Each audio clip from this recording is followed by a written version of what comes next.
አርእስተ ዜና በክልሉ በዘንድሮው በልግ ከ822,000 ሄክታር በላይ ማሳ በዘር መሸፈኑን የደቡብ ኢትዮጵያ ክልል ግብርና ቢሮ ገለጸ።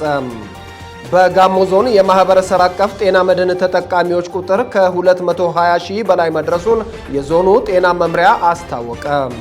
እስራኤል በጋዛ ባደረሰችው የአየር ጥቃት በትምህርት ቤት የተጠለሉ ቢያንስ 54 ሰዎች ተገደሉ። ሰላም ጤና ይስጥልን ክቡራን ተመልካቾቻችን፣ ይህ የጋሞ ቴሌቪዥን ነው። ከጋሞ ቴሌቪዥን የሰዓቱን ዜና 42 ይዤ ቀርቤያለሁ። ሲራክ ሳህለ ነኝ። ከአገር ውስጥ ዜና ጀምራለሁ። በክልሉ በዘንድሮው በልግ ከ822,000 ሄክታር በላይ ማሳ በዘር መሸፈኑን የደቡብ ኢትዮጵያ ክልል ግብርና ቢሮ ገለጸ። ከ31,000 ሄክታር በላይ ማሳ የኤክስፖርት ምርት በሆነው ሰሊጥ ተሸፍኗል። ተጨማሪ አለን። የደቡብ ኢትዮጵያ ክልል ግብርና ቢሮ ኃላፊ ዶክተር መሪሁን ፍቅሩ በዘንድሮ የበልግ እርሻ 848,000 ሄክታር ማሳን ለማልማት ታቅዶ 822,000 ሄክታር ማሳ በዘር መሸፈኑን ገልጸዋል።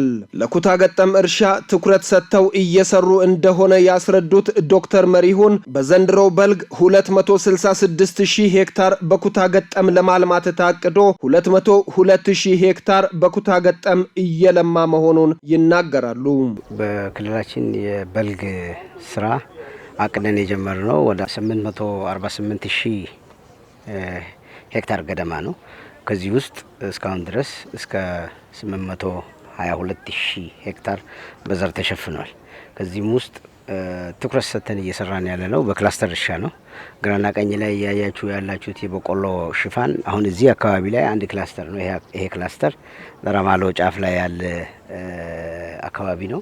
ይሄ እስከ 143 ሄክታር በተመሳሳይ በቢኤች 546 ዘር የተሸፈነ በተመሳሳይ ሰዓት የተዘራ በተመሳሳይ ቴክኖሎጂና አግሮኖሚካል ፕራክቲስ የተሰራ ነው። ከበልግ አንጻር እንግዲህ አብዛኛው ቦታዎች በክላስተር ተሸፍነዋል። በክላስተር እንሸፍላለን ብለን ካቀድነው 266,000 ሄክታር ከዋና ዋና ሰብል 202,000 በክላስተር ሸፍነናል። ስለዚህ ምርታማነት ከፍ ይላል፣ ምርት ከፍ ይላል፣ ቴክኖሎጂ ትራንስፈር ከፍ ይላል፣ ውጤት ከፍ ይላል ብለን ነው የምንገምተው። ለመስክ ስራ ጉብኝት ጋሞ ዞን ዳራማሎ ወረዳ የተገኙት የቢሮው ኃላፊ እንደ ክልል የአገር ኢኮኖሚን በኤክስፖርት ምርት ከመደገፍ አንጻር በትኩረት እየተሰራ መሆኑን በማንሳት ከ31,000 ሄክታር በላይ ማሳ በሰሊጥ መሸፈኑንና ከ468,000 ኩንታል በላይ የሰሊጥ ምርት ለማግኘት ታቅዶ እየተሰራ መሆኑን ያስረዳሉ። ይሄንን የኤክስፖርት ሰብል እያያችሁ ነው። ሰሊጥ ይሄ ሰሊጥ በክልል ደረጃ በዘንድሮ በልግ ላይ 31,058 ሄክታርን በሰሊጥ ሸፍነናል። እንደ ክልል ሰሊጥ እዚህ ጋሞ ላይ እነዚህ ክላስተሮች ላይ በስፋት ይዘራል። ባስኬቶ ዞን ላይ እንደዚሁም ጎፋ ዞን ላይም እንደዚሁ የሚዘራ ነው። ስለዚህ አምና ወደ 62,000 ኩንታል ነው ሰሊጥ ለማዕከላዊ ገበያ ያቀረብ ነው እንደ ክልል። ዘንድሮ ደግሞ ከዚህ ከ31,058 ሄክታር እንደዚሁ ሰፊ ምርት እናመርታለን ብለን እናስባለን። እስከ 468,000 ኩንታል ይገኛል ብለን እንገምታለን። ስለዚህ ለማዕከላዊ ገበያ ይሄንን እናቀርባለን። በሀገር ደረጃ ላይ ኤክስፖርት አይተምን በማቅረብ እና የሀገር ኢኮኖሚን በኤክስፖርት ከመደገፍ አንጻር እንደ ክልል ሚናችንን የምንጫወት ነው የሚሆነው። በጋሞ ዞን የማህበረሰብ አቀፍ ጤና መድን ተጠቃሚዎች ቁጥር ከ220,000 በላይ መድረሱን የዞኑ ጤና መምሪያ አስታወቀ። ሲሳይ ማሞ ዝርዝር አለው። የጤና አገልግሎት ለሁሉም በፍትሃዊነት ተደራሽ ለማድረግ መንግስት ከጀመራቸው ጥረቶች መካከል የማህበረሰብ አቀፍ ጤና መድን አገልግሎት አንዱ ነው። አገልግሎቱ በተለይም ለአንድ ጊዜ ሕክምና እስከ 40,000 ብር የሚጠይቁ የአጥንት ከአንገት በላይና ሌሎችም ከፍተኛ ሕክምናዎች በዝቅተኛ የኑሮ ደረጃ ላይ የሚገኙ የህብረተሰብ ክፍሎች ጭምር ተጠቃሚ እንዲሆኑ እያስቻለ መሆኑ ይገለጻል። በጋሞ ዞን አገልግሎቱን ለማስፋት በ2017 በጀት ዓመት በልዩ ትኩረት መሰራቱን የዞኑ ጤና መምሪያ አስታውቋል። የመምሪያው ኃላፊ አቶ ሰይፉ ወናቃም ለጋሞ ቴሌቪዥን እንዳሉት በዞኑ ማህበረሰብ አቀፍ ጤና መድን አገልግሎት ተጠቃሚ አባወራዎችና ማወራዎች ቁጥር ከ220,000 በላይ ደርሷል። ይህም በአመቱ አገልግሎቱን ለማስፋፋት ከተያዘው እቅድ ከ77 በመቶ በላይ እንደሚሸፍን ነው አቶ ሰይፉ ያመለከቱት። እንደ ጋሞ ዞን ከ220,000 በላይ አባወራዎችን ወይም ኢማወራዎችን የማህበረሰብ አቀፍ ጤና መድን አባል ማድረግ ስራ ተሰርቷል። ይህም ደግሞ ካስቀመጥነው ከእቅዳችን አኳያ 77 ከመቶ መድረስ ችለናል። በ2016 በጀት ዓመት አገልግሎቱን ለማስፋፋት 93 ሚሊዮን ብር መሰብሰቡን ያስታወሱት አቶ ሰይፉም በዚህ ዓመት የተሰበሰበው ካለፈው ተመሳሳይ ወቅት ጋር ሲነጻጸር ከፍተኛ ልዩነት እንዳለው አስረድተዋል። የተሰበሰበው ገንዘብ በጤና ተቋማት በተለይም የመድኃኒት አቅርቦትን ጨምሮ የሕክምና አገልግሎቱን ለማሻሻል እየዋለ መሆኑን ኃላፊው ይገልጻሉ። አምና 93 ሚሊዮን ብር ነው የሰበሰብነው። 93 ሚሊዮን ብር ነው የሰበሰብነው። አሁን ግን በዚህ በ2017 በጀት ዓመት 220 ሚሊዮን ማለት ከ100% በላይ ሀብት ሰብስበናል ማለት ነው። ይሄ የተሰበሰበው ገንዘብ የጤና ተቋማት ላይም የመድኃኒት አቅርቦት ስርዓትን ለማሻሻል ዋና የመጀመሪያው ዓላማው ጤና ተቋማት ላይ የመድኃኒት አቅርቦት ስርዓትን ለማሻሻል ይሄን ተከትሎ ደግሞ የህብረተሰቡ የሚያስፈልገውን መድኃኒት እንዲያገኝ ነው ዋና ይሄ ገንዘብ የተሰበሰበው ዓላማው ማለት ነው። የማህበረሰብ ጤና መድን አገልግሎት ተጠቃሚ የሆኑት የብርብር ከተማ ነዋሪ አቶ አማኑኤል ጌታነህ በአገልግሎቱ ተጠቃሚ መሆናቸውም ከድንገተኛ የሕክምና ወጪ እንደታደጋቸው ይናገራሉ። ባለቤታቸውም በብርብር የመጀመሪያ ደረጃ ሆስፒታል ያለ ስጋት እያሳከሙ መሆኑን በመግለጽ እስካሁን ግን እየተደረገ ያለው ስራ በጣም ጥሩ ስራ ነው ያለው። አገልግሎቱም ጥሩ ነው። አገልጋዮቹም ጥሩ እያገለገሉ ናቸው ያሉት እና ብዙ የኛ ሰዎች በማጠሜ ነው የሚጠቀሙት። እኔም ባለቤቴ ትንሽ ታማ እሷን ይዤ መጥቻለሁ እና እየታከመች ትገኛለች እና እየተጠቀመን ነው ያለ ነው። ጥሩ ስራ ጥሩ አገልግሎት አለ።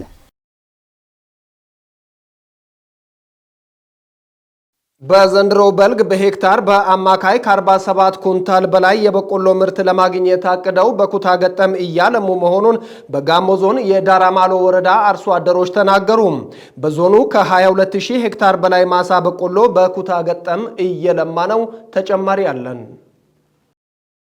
በዳራማሎ ወረዳ ዶምአ ቀበሌ አርሶ አደር የሆኑት አቶ ያዕቆብ ኮይራና አቶ ብርሃኑ ጳውሎስ ከተፈጠረላቸው ግንዛቤና ካገኙት ልምድ እርሻን በኩታ ገጠም ማልማት በርካታ ጠቀሜታ እንዳለው በመግለጽ 92 ወንድና 12 ሴት ሆነው በ143 ሄክታር ማሳ ላይ በቆሎን እያለሙ መሆናቸውንና በሄክታር ከ47 ኩንታል በላይ ምርት ለማግኘት አቅደው እየሰሩ እንደሆነ ይናገራሉ። መጀመሪያ ከግብርና ስልጠና ወስደናል። ለምሳሌ ሰው በመስመር መጀመሪያ ብትና ነው ሰው የሚዘራው፣ ግን ሰው የዘር ጉዳት ማምጥቷል። ግን አሁን በኩታ ገጠም እንሰራው ለምሳሌ በመስመር የዘር ነው ያለ ነው። እሱ ደግሞ የዘር ቁጠባም ያመጣል። ሌላው ደግሞ አብሮ በመስራት የሰው ጉልበት ቅነሳም ያደርጋል።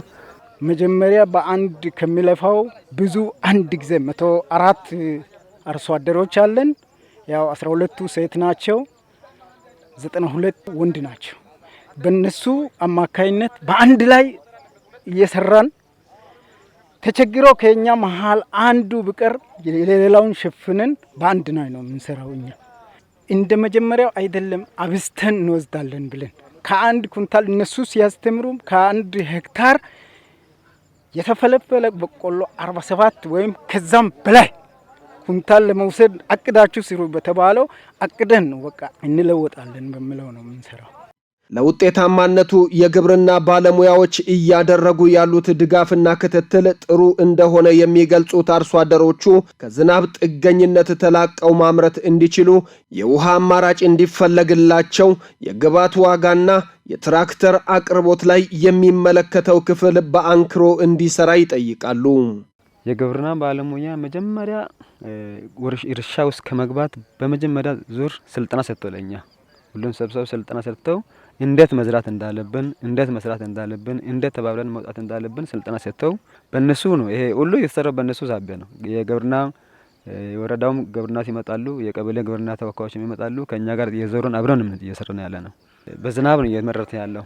ስለዚህ መንግስት ወረዳው መንግስትም ቢሆን የዞን መንግስት ቢሆን የክልል መንግስት ቢሆን ይሄን ታስቦ በማድረግ ውሃ መስኖ የሚወጣበት አቅጣጫዎችን ቢያዘጋጁን በጣም መልካም ነው እላለሁ። ሌላው ደግሞ እኛውን የባለ ሀብትን መኪና ትራክተር ከመጠቀም ይልቅ መንግስት በራሱ ቢያዘጋጅልን በበረ ከማረሱ ደግሞ አሁን በመኪና ማረሱ በጣም አሁን ደግሞ በጣም ይቀላል። ስለዚህ አሁን ለወደፊቱ መንግስት እኛን አስተባብሮ በዚህ ማህበር አደራጅቶ አስቆጥቦ መኪና ቢሰጠን የዳራማሎ ወረዳ የዶም አቀበሌ ግብርና ጽሕፈት ቤት ኃላፊና የክላስተሩ አስተባባሪ ወይዘሮ ውቢቱ ከድር ከተረጂነት ወደ ምርታማነት ለመሸጋገር በኩታ ገጠም ማልማት ወሳኝ መሆኑንና ለአርሶ አደሩም በቂ ግንዛቤ መፈጠሩን ገልጸው እንደ ቀበሌ በዘንድሮው በልግ 417 ሄክታር በቆሎ በኩታ ገጠም ለማልማት አቅደው 635 ሄክታር ማልማታቸውን ያስረዳሉ።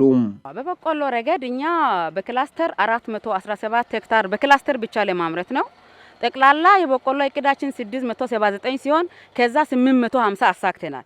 ከዛ ውስጥ በክላስተር ብቻ ለማምረት ያቀድነው እንደ ቀበሌ እንደ ዶማ ቀበሌ 417 ሲሆን 635 ከእቅድ በላይ አሳክተናል። አሁን የምንገኝበት ክላስተር ላይ ጠቅላላ ኩታ ገጠሙ 143 ሄክታር ነው። ከ143 ሄክታር ላይ 92 ወንዶችና 12 ሴቶችን 104 ጠቅላላ ካሳተፍነው ላይ በአማካይ 47 ኩንታል በሄክታር ለማግኘት አቅደን እየሰራን እንገኛለን። በኩታ ገጠም ማልማት ለአርሶ አደሩ በርካታ ጠቀሜታ አለው የሚሉት ኃላፊዋ የዘንድሮ በልግ የግብዓት አቅርቦት የተሻለ መሆኑን ገልጸው ግብርናውን ለማዘመን አርሶ አደሩ የግብዓት ዋጋ፣ የውሃ አማራጭ ወይም መስኖ፣ ትራክተርና የገበያ ትስስር እንዲፈጠርለት እንደሚጠይቅ ይናገራሉ። የአፈር ማዳበሪያ፣ የምርጥ ዘር የዋጋ ንረት በጣም ከፍ ያለ በመሆኑ በዋጋ ሁኔታ ላይ መንግስት የራሱን ሚና እንዲጫወት ይፈልጋል። ሌላኛው ደግሞ አርሶ አደሩ በዚህ ማሳ ላይ በትራክተር ነው የሚታረሰው። ክላስተር ሰፊ ስለሆነ በአንድ ወቅት የሚሰራም ስለሆነ ትራክተር ያስፈልጋል። ያ ትራክተር ከባለሀብት በመከራየት ነው። ህጋዊ ሰውነት አግኝተን በክላስተር እስከ ተደራጀን ድረስ የተወሰነ ፐርሰንት በማስቆጠብም ይሁን ለአርሶ አደሩ በብድር መልክ ትራክተሮች ቢቀርቡ የሚል ጥያቄዎች እየተነሱ ይገኛሉ። ሌላው ደግሞ ይህ አካባቢ በዝናብ የሚመረትበት ነው። የመስኖ አማራጭ የለም። አጋጣሚ ሆኖ እንደ አየር ጸባይ ዝናብ ቢጠፋ ለማምረት ስለምንቸገር ቀጣይ ላይ የውሃ አማራጮች ካሉ የመንግስት አካል ያንን እንዲተባበር እየጠየቁ ይገኛሉ። ሌላው የመጨረሻው የገበያ ትስስር ከህብረት ስራ ማህበራት ከማደራጀት አንጻር አርሶ አደሩ በአንድ ምርቱን ስለሚያደርስ የገበያ ሁኔታ ትስስር ካልተፈጠረ በአካባቢ ብቻ የሚሸጠው ምናልባት ወጪውን ላያካክስ ይችላል።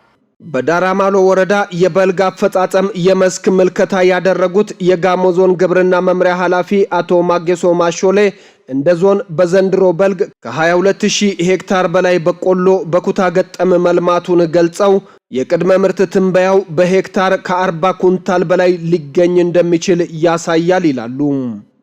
በቆሎ በአመቱ በተለይም በዚህ በልግ ላይ 35000 አካባቢ በዞናችን ለማልማት ግብ ተጥለው አሁን በዚህ ሰዓት ላይ ከግብ በላይ 36000 በላይ የሆነ ማሳ በዘር በቆሎ በተሸፈነበት ሰዓት ላይ ነው የምንገኘው። በዘር መሸፈን ብቻ ሳይሆን ዘንድሮ ከሌላው ጊዜ በተለየ ሁኔታ የሜካናይዜሽን ስራ ከኩታ ገጠም እርሻ ጋር ተቀናጅቶ በመሄድ ምርትና ምርታማነትን ማሳደግ ላይ ልዩ ትኩረት ሰጥተን ነው ዘንድሮ ርብርብ ያደረግነውና አጠቃላይ ከሚለማው በቆሎ ሰብል ውስጥ 61%ን በኩታ ገጠም መሸፈን ችለናል። ይሄም ያው 22400 በላይ የሆነ ሄክታር በኩታ ገጠም ነው ማልማት የተቻለው ማለት ነው። ዘንድሮ ላይ በመደበኛ ከ37 ኩንታል በሄክታር የሚደርስ ለማግኘት ግብ የተጣለ ሲሆን በክላስተር ወይም በኩታ ገጠም ደግሞ በለማው ላይ 40 ኩንታል በሄክታር ለማግኘት ግብ ተጥሎ ነው እየተሰራ ያለውና አሁን የቅድመ ምርት ትንበያው እንደሚያሳየው የተቀመጠውን ግብ ማሳካት የሚያስችል በቂ ነገር እንዳለ ነው ማየት እየቻልን ያለ ነው። አርሶ አደሩን ከዝናብ ጥገኝነት ለማላቀቅ የውሃ አማራጭ መፈለግና የግብርና ሜካናይዜሽንን እውን ለማድረግ አርሶ አደሩ በትራክተር ማረስ እንዲችል ዞኑ ትኩረት ሰጥቶ እየሰራ ነው ብለዋል። በዝናብ ጥገኝነት ላይ የተመሰረተ ግብርና ብዙ ጊዜ ፈታኝ ነው። ዝናብ ባለ ጊዜ ታመርታለህ፣ ሌላ ጊዜ ሰብል ይጎዳል። ይህንን ሁኔታ መሻገር የሚያስችል የውሃ አማራጭ አርሶ አደሩ በከፍተኛ ሁኔታ እየጠየቀ ይገኛል። ለዚህም እንዲሆን ምን አይነት አማራጭ መጠቀም አለብን የሚለው ነገር በጥናት ላይ የተመሰረተ ምላሽ ለመስጠት ስራዎች እየተሰሩ ይገኛሉ።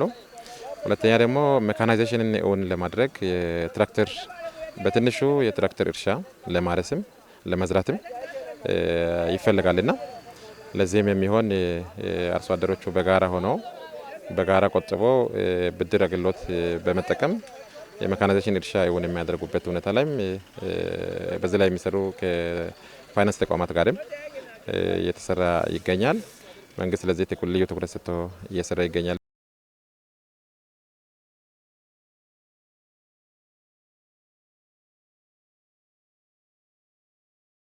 ሀገራዊ የጋራ ትርክት ለማዋቀር ኪነ ጥበብ የማይተካ ሚና እንዳለው ተገለጸ።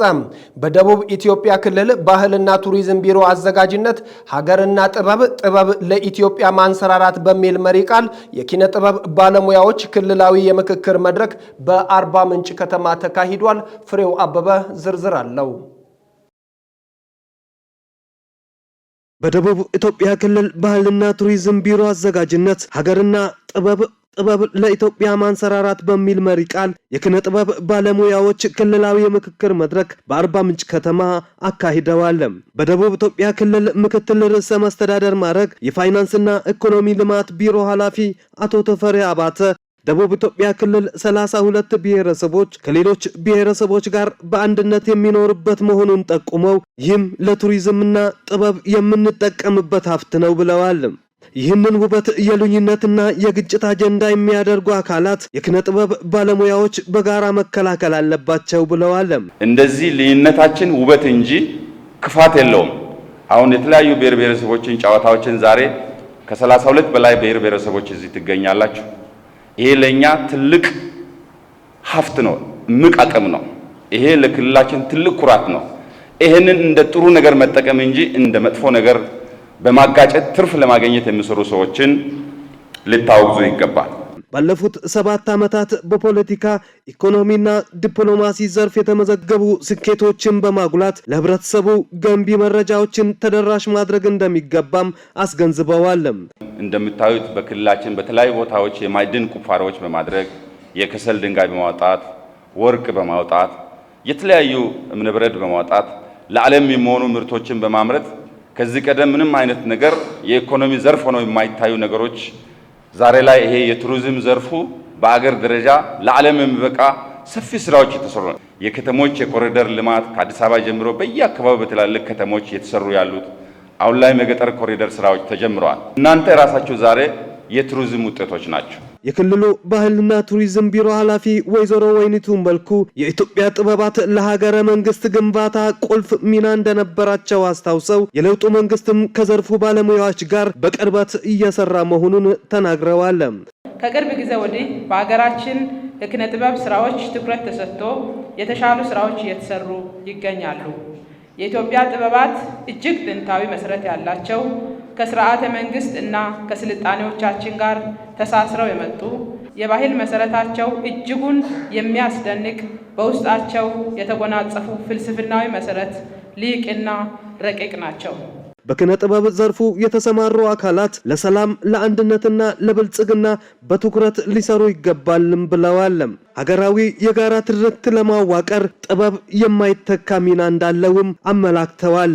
በሀገራችን ሆነ በክልላችን እየተካሄደ ያለውን ሁለንተናዊ ለውጥ ኢኮኖሚያዊ፣ ፖለቲካዊና ማህበራዊ እድገታችን ከፍ እንዲል ባህልና ታሪካችንን በማስተዋወቅ በኪነ ጥበብ ዘርፍ የተሰማሩ አባላት ለራሳቸው ለሀገራቸው ሰላም፣ አንድነትና ብልጽግና በስፋት ሊሰሩ ይገባል። በመድረኩ ሀገርና ጥበብ ለኢትዮጵያ ማንሰራራት በሚል መሪ ቃል የተዘጋጀ መወያያ ሰነድ ቀርቦ ውይይት ተደርጎበታል። የውይይቱ ተሳታፊዎች ያለንን የጥበብ ሀብት በመጠቀም ለአንድነትና ለጋራ መግባባት እንደሚሰሩ ተናግረው በቀጣይም መሰል ውይይቶች ከጥበብ ባለሙያዎች ጋር እንዲከናወኑ ጠይቀዋል። በኪነ ጥበብ ዘርፍ ከፍ ያለ ስራ መስራት የምንችልባቸውን መቀራረቦችን አምጥቷል። ስለዚህ እዚህ ላይ ትልቅ ትምህርት ነው የተገኘው። እነዚህ የኪነ ጥበብ ሰዎች ደግሞ ቀጣይ አካባቢያቸውን ለማልማት ኢትዮጵያ የምትፈልጋቸው ትልልቅ አጀንዳዎች አሉ። አንድነትን ለማምጣት ይሄ አርት አድጎ አካባቢያችንም የሚያሳድግበትን ሁኔታ ነው እያስተማረን ያለው። ቢቀጥል ብንሰለጥን ብንማር እናሳድጋለን። ኪነ ጥበብ ሀገርን እንዴት መጥቀም እንደሚችል ቀርቦ በፊት ለፊት እየተወያየን የምንገኝበት ሁኔታ ነው ያለው። እጅግ በጣም ደስ ብሎኛል። ይበልጥ ደግሞ ሀገራችንን ማገልገል እንችላለን።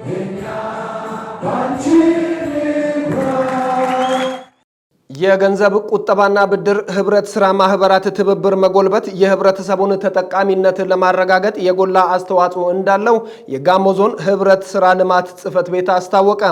የህብረት ስራ ማህበራት በበጀት ዓመቱ 9 ወራት ከ58 ሚሊዮን ብር በላይ የብድር ስርጭት ማከናወን እንደቻሉ ተገልጿል። ስኬት የገንዘብ ቁጠባና ብድር የህብረት ስራ ማህበርና ኤኤምኤን የገንዘብ ቁጠባና ብድር የህብረት ስራ ማህበር የስራ ዕድል ፈጠራን ለማጠናከር በህብረት ለመስራት ተስማምቷል። ዘገባው የራዲያ ሱለይማን ነው። ደግሰው በቀለ እንደሚከተለው ያቀርበዋል።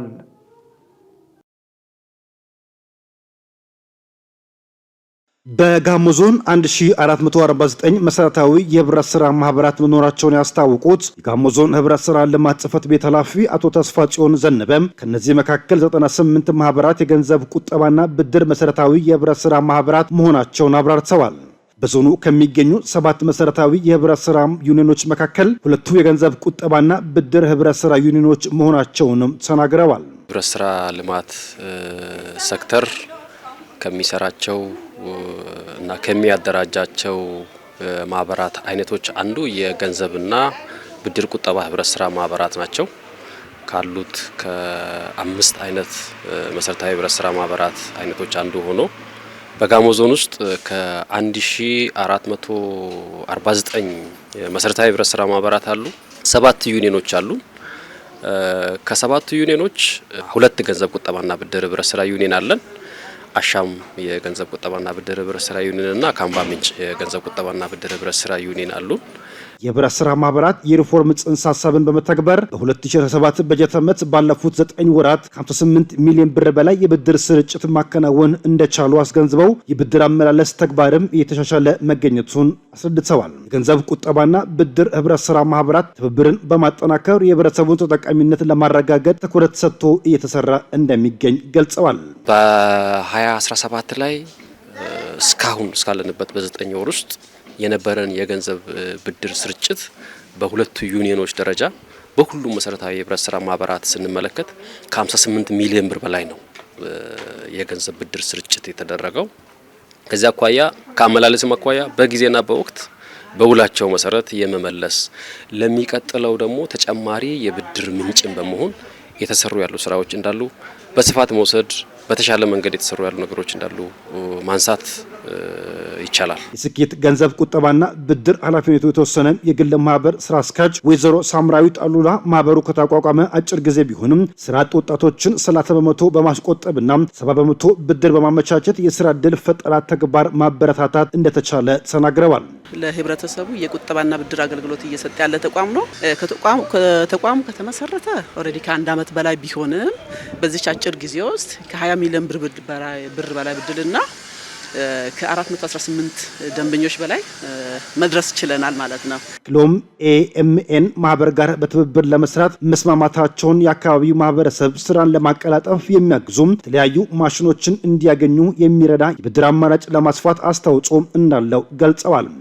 ዛሬ ላይ ከኤኤምኤን ትሬዲንግ ኤንድ ፒኤልሲ ከነሱ ጋር የስራ ውል ስምምነት አድርገናል። ይሄ ደግሞ ለተቋሙ ወይም ደግሞ ለህብረተሰቡ ትልቅ ኦፖርቹኒቲ ወይም ደግሞ እድል ይዞ የመጣው ኤኤምኤን ፒኤልሲ ማለት 30% ደንበኞች የማሽኑን ወይም ደግሞ የመኪናን ዋጋ 30% በመቆጠብ የብድር አገልግሎት ወይም ደግሞ የማሽን ግዢ፣ የመኪና ግዢ፣ የኮንስትራክሽን እና የግብርና ማቴሪያሎችን መግዛት ይችላሉ። ይሄንንም ከኛ ጋር ወይም ደግሞ ከስኬት ማይክሮ ፋይናንስ ጋር ወይም ደግሞ የገንዘብ ቁጠባ ብድር ጋር አብሮ በመስራት ይሄንን እድል መጠቀም ይችላሉ እና ዛሬ ይሄንን መጠቀም እንዲያስችል የስራ ውል ስምምነት ከኤኤምኤን ፒኤልሲ ጋር ከአዲስ አበባ በመምጣት የውል ስምምነት አድርገናል። የኤኤምኤን ኃላፊነቱ የተወሰነ የግል ማህበር ምክትል ስራ አስኪያጅ አቶ እሸቱ ደምሴ በበኩላቸውም ከስኬት ገንዘብ ቁጠባና ብድር ማህበር ጋር በፈጠሩት ትብብር ለማህበረሰቡ የሚጠቅሙ የተለያዩ ማሽኖችን እንደሚያቀርቡም ተናግረዋል። ድርጅታችን ከስኬት ጋራ የገንዘብ ቁጠባና ብድር ስኬት ጋር አብሮ ለመስራት ከፍተኛ ፍላጎት ስላለው የሀገራችንን የግብርና ስራ የተሻለ እመርታ እንዲኖረው ለማድረግ በከፍተኛ ፍላጎት ነው ወደዚህ የመጣ ነው። ስራ የሌላቸውን ማበረታታት፣ እኛም ደግሞ በተደራሽነት በአግባቡ ማምጣት ያለብንን አምጥተን ለህብረተሰቡ ለመስጠት ከፍተኛ ፍላጎት አለን። በአብዛኛው የግብርና ማሽነሪዎችን ነው የምናመጣው። በተጓዳኝ ደግሞ ለማሽነሪዎቹ የሚሆኑ መለዋወጫዎችን፣ የእርሻ መሳሪያዎችን፣ የተለያዩ የእርሻ መሳሪያዎችን በአቅርቦት መልክ ለህብረተሰቡ ተደራሽ እናደርጋለን። ሚዲያዎች የህብረተሰቡ አንድነትና ሰላም ላይ ትኩረት ያደረጉ መረጃዎችን ማሰራጨት እንደሚገባቸው የደቡብ ኢትዮጵያ ክልል የመንግስት ኮሚኒኬሽን ጉዳዮች ቢሮ አስታወቀም። የሚዲያ የኮሚኒኬሽንና ኪነ ጥበብ ዘርፍ ባለሙያዎች በአርባ ምንጭ ከተማ የልማት ስራዎችን ጎብኝተዋል። ያምላክነሽ ተረፈ የደቡብ ኢትዮጵያ ክልል የሚዲያ የኮሚኒኬሽንና ኪነ ጥበብ ዘርፍ ባለሙያዎች በአርባ ምንጭ ከተማ እየተሰራ የሚገኘውን የአርባ ምንጭ ሁለገብ ስቴዲየም ግንባታ ፕሮጀክትና የጋሞ ባይራ ሞዴል ትምህርት ቤትን ጎብኝተዋል። የክልሉ መንግስት ኮሚኒኬሽን ቢሮ ኃላፊ አቶ አባይነህ አበራ የዘርፉ ባለሙያዎች ኢትዮጵያ ያለችበትን ነባራዊ ሁኔታ ተረድተው ለህብረተሰቡ ማስረዳት እንዳለባቸው ተናግረዋል። የአገራችንን ነባራዊ ሁኔታ ሰው እንዲያውቅ ከዛም አልፎ ደግሞ የዓለምን የአይጉርን ከዛም ቀጠናዊ እንዲሁም ወረድ ብሎ የኛ የክልላችንን ነባራዊ ሁኔታ በደንብ ሰው ተረድቶ ሚዛናዊ የሆነ ተአማንነት ያለው ትክክለኛ የሆነ መረጃ ለህብረተሰቡ ማድረስ ስላለበት ትላልቅ ሁለት ፕሮጀክቶችን ጎበኝተናል። እንደ ክልል የተሰሩ ስራዎችንም እንደ አገር የተሰሩ ስራዎችንም ከዛም ወረድ ብሎ ህዝብ ማስተባበር ከቻልና መተባበር ከቻለን ሌሎች ፕሮጀክቶችን ትላልቆችን መስራት እንደሚቻል ማሳያም ስለሆነ በዚሁ ልክ ሁሉንም ነገር እየተረዳ እዚህ የመጣው አካል ተጽዕኖ መፍጠር የሚችል ነው። በተለያዩ በራሱ ሚዲያ ገጾች ተጽዕኖ መፍጠር የሚችል አካል ነው። ኪነጥበቡም በኪነጥበቡ ውስጥ መልእክት እያስተላለፈ ተጽዕኖ መፍጠር ይችላል። ወቅቱ የድረገጽ እውነት በመሆኑ በርካታ ያልተጨበጡ መረጃዎች ስርጭት መኖሩን አስታውሰው ሚዛናዊና ተአማኒነት ያለው መረጃን ለህብረተሰቡ ተደራሽ ለማድረግ ሀገራዊና ክልላዊ ሁኔታዎች ላይ ግንዛቤ የሚፈጥሩ ሁነቶች መዘጋጀታቸውን አመላክተዋል። ህብረተሰቡ መረጃን አጣርቶ ከትክክለኛው ምንጭ መውሰድ አለበት የሚሉት ኃላፊው ሚዲያዎችም አንድነትና ሰላም ላይ የሚያተኩሩ አሰባሳቢ መረጃዎች ላይ ትኩረት ማድረግ አለባቸው ብለዋል። በሚዲያው ዘርፍ ላይ ያለው የተለያዩ የሚዲያ አማራጮች ስላሉት ተጽዕኖ መፍጠር ይችላል።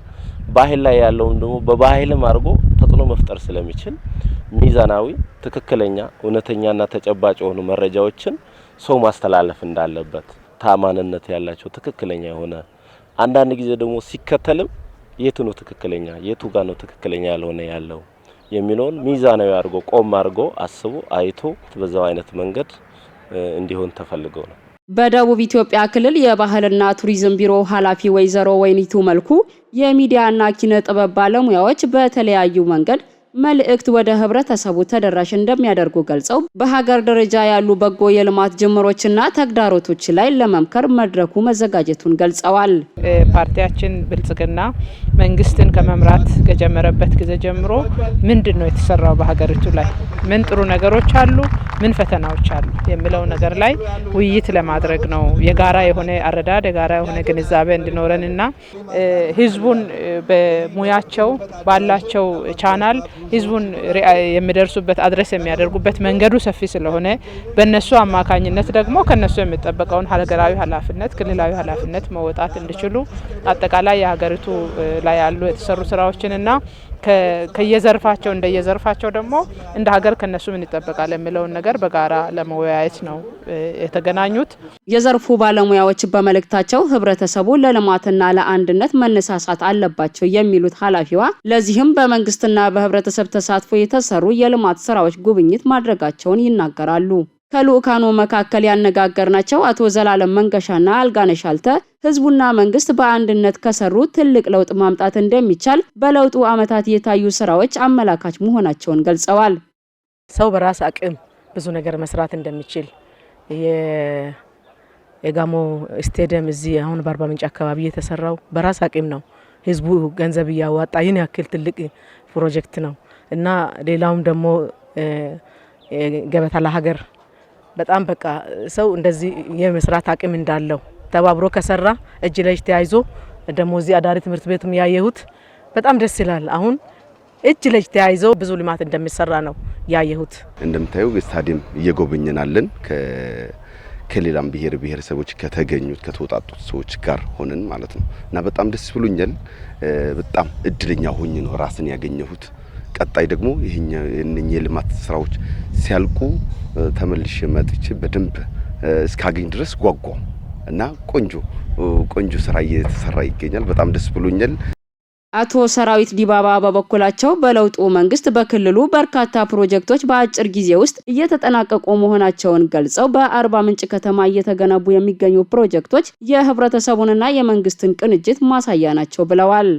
በተለያየ ማህበራዊ ሚዲያም ኤሌክትሮኒክስ ሚዲያም በፕሬስ ሚዲያም በሬዲዮም የምንሰማውን የአርባ ምንጭ ስቴዲየም እውነት ለመናገር እኔ በምን አይነት ቃል እንደሚገልጸው አላውቅም። የህንጻውን ግዝፈት አይደለም እኔ ማድነቅ እንፈልገው የህዝቡን አንድነት ነው፣ የህዝቡን ተባባሪነት ነው፣ የህዝቡን መተሳሰር ነው። እንግዲህ በጋሞ ህዝብ አንድነት በጋሞ ህዝብ ትብብር ነው ይሄ ስቴዲየም እየተሰራ ነው ሲባል ጋሞ ትላንትም ትልቅ ነበር፣ ታሪካዊም ነበር። ዛሬም ደግሞ ጀግንነቱን በስቴዲየሙ ደገመው። ከተባበርን ምን ያክል ነገር ማድረግ እንደምንችል በዚህ ደረጃ ላይ ካየን ሌላው አካባቢ በአንድነት በመተባበር ትልቅ ልምድ መቀሰም አለበት ብዬ ተስፋ አደርጋለሁ።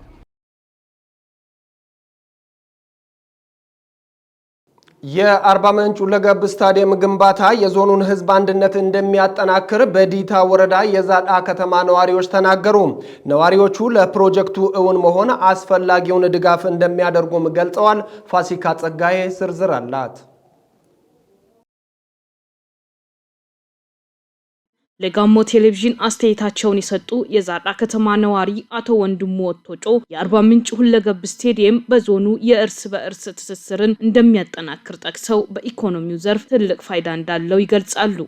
በአካባቢው የሚሰሩ ነጋዴዎች የምግብ ቤት፣ የአልጋ ቤትና ሌሎች የትራንስፖርትና ሌሎች አገልግሎቶችን ሰጥቶ የራሳቸውን የስራ ድርሻቸውን የሚወጡበት ደግሞ የስራ እድል የሚፈጠርበት አጋጣሚ ይፈጠራል ብለን እናስባለን።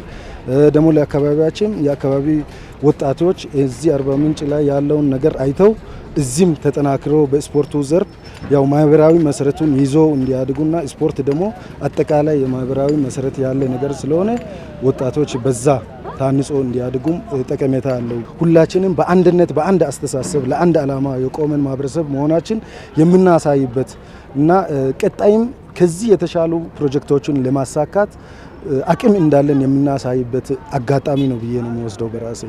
ከዛዳ ከተማ ነዋሪዎች መካከል አቶ ኤልያስ ጸጎና አበባ አሳኔ ግንባታው በመጀመሩ ደስተኛ መሆናቸውን ገልጸው ግንባታው እስኪጠናቀቅ አስፈላጊውን ድጋፍ እንደሚያደርጉ ገልጸዋል። ስቴዲየሙ በጣም አስፈላጊ ነው ለአካባቢው ህብረተሰብ። አንድ ከኢኮኖሚ ፋይዳ ባሻገር በአካባቢው ያሉ ወጣቶች በስፖርት ተንቀሳቅሶ ከሌሎች አካባቢዎች ጋር እንዲወዳደሩ የውድድር መንፈስም የሚፈጥር መሆኑን ህዝቡ በሙሉ ተረድቷል። በጋሞ ዞን ላይ እንደዚህ አይነት ትልቅ አንጋፋ ስቴዲየም መጀመሩ በጣም ደስ ብሎኛል። መጀመሪያ ሲጀመርም ይሄ በእኛ ዞን ውስጥ ነው እንደምሰራው ያልኩኝ ነበር። አሁን ግን ፈርጅ ይዞ በጣም እየተሰራ ነው። ደስ ብሎኛል። በእኛ ተጀመረ እኛም እንጨርሰዋለን ማለት ነው።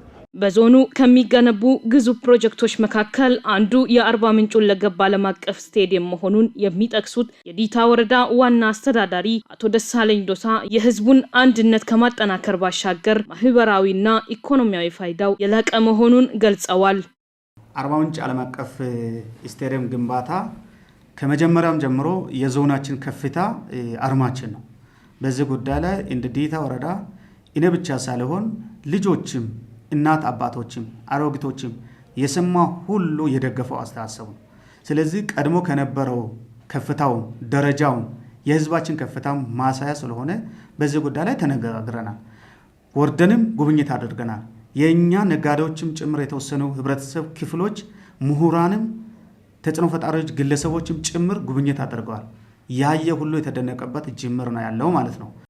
አክለውም ለፕሮጀክቱ ግንባታ የተለያዩ የህብረተሰብ ክፍሎችን በማሳተፍ 36 ሚሊዮን ብር ለመሰብሰብ ወረዳው እቅድ ይዞ እየሰራ እንደሚገኝ አመላክተዋል።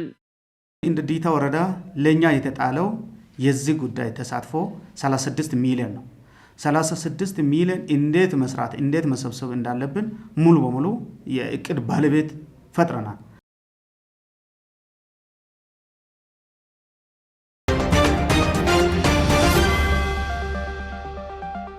ክቡራን ተመልካቾቻችን እየተከታተላችሁ የምትገኙት ከጋሞ ቴሌቪዥን ወደ እናንተ የሚደርሰውን ዜና 42 ነው። በማስከተል ከውጭ ወዳገኘናቸው ዜናዎች ይሸጋገራለሁ።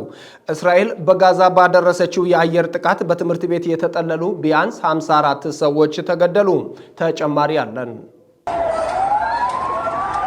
በጋዛ የሚገኘው ፋሃም አልጃርጋዊ ትምህርት ቤት በመቶዎች የሚቆጠሩ ከቤት ላይ የተፈናቀሉ ሰዎች የተጠለሉበት ስፍራ ነው። እስራኤል በዚህ አካባቢ ከባድ የአየር ጥቃት እየፈጸመች ትገኛለች። በጥቃቱ በትምህርት ቤቱ ህንፃ ውስጥ ተጠልለው የነበሩ ቢያንስ 54 ፍልስጤማውያን መገደላቸውን የሆስፒታል ምንጮች አስታውቀዋል። በሐማስ የሚመራው የጋዛ መከላከያ እንዳለው 2 መጠለያ የነበሩ ክፍሎች በእሳት ከጋዩ በኋላ ህፃናትን ጨምሮ ብዙ አስክሬኖች በቦታው ታይተዋል። የእስራኤል መከላከያ ሚኒስቴር የሐማስና ኢስላሚክ ጂሃድ መቆጣጠሪያን ኢላማውን ማድረጉን አስታውቋል። እስራኤል ያደረሰቻቸው 2 የአየር ድብደባዎች በሰሜናዊ ጋዛ በስፋት የቀጠለው ጥቃት አካል ናቸው። 48 ሰዓት ውስጥ 200 ኢላማዎችን መምታቱን ነው ሚኒስቴሩ ያመለከተው። አካባቢው አሸባሪው ጥቃት ለመፈጸም የሚጠቀምበት ነው፣ የጋዛን ህዝብ እንደ ከለላ እየተጠቀምበት ነው ሲልም ሚኒስቴሩ ገልጿል። በጥቃቱም የሐማስ ፖሊስ ዋና መርማሪ መሐመድ አልካሺህ ከነ ባለቤቱና ልጆቹ ጋር ተገድሏል። በሁለቱ ወገኖች መካከል የተኩስ አቁም ስምምነት ለማድረግ ጥረቶች ቢቀጥሉም ባለፈው ሳምንት ፍልስጤማዊ ሐኪም በሚኖርበት ቤት በደረሰ ጥቃት የአንድ ቤተሰብ አባል ከሆኑ 10 ልጆች 9 ተገድለዋል። እስራኤል በጋዛ በፈጸመችው ጥቃት እስካሁን ቢያንስ 53939 ሰዎች መገደላቸውንና ከነዚህ መካከል 16500 ህጻናት ናቸው። ቢቢሲ እንደዘገበው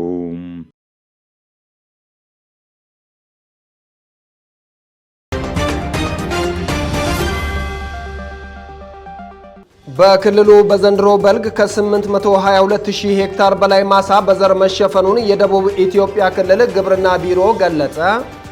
በጋሞ ዞን የማህበረሰብ አቀፍ ጤና መድን ተጠቃሚዎች ቁጥር ከ220,000 በላይ መድረሱን የዞኑ ጤና መምሪያ አስታወቀ። እስራኤል በጋዛ ባደረሰችው የአየር ጥቃት በትምህርት ቤት የተጠለሉ ቢያንስ 54 ሰዎች ተገደሉ። የሚሉት ለሰዓቱ ያዘጋጀናቸው አርዕስተ ዜናዎቻችን ነበሩ። በእኔ በኩል አበቃሁ። ከቀሪ የጋሞ ቴሌቪዥን ዝግጅቶች ጋር መልካም ቆይታ። ጤና ይስጥልን።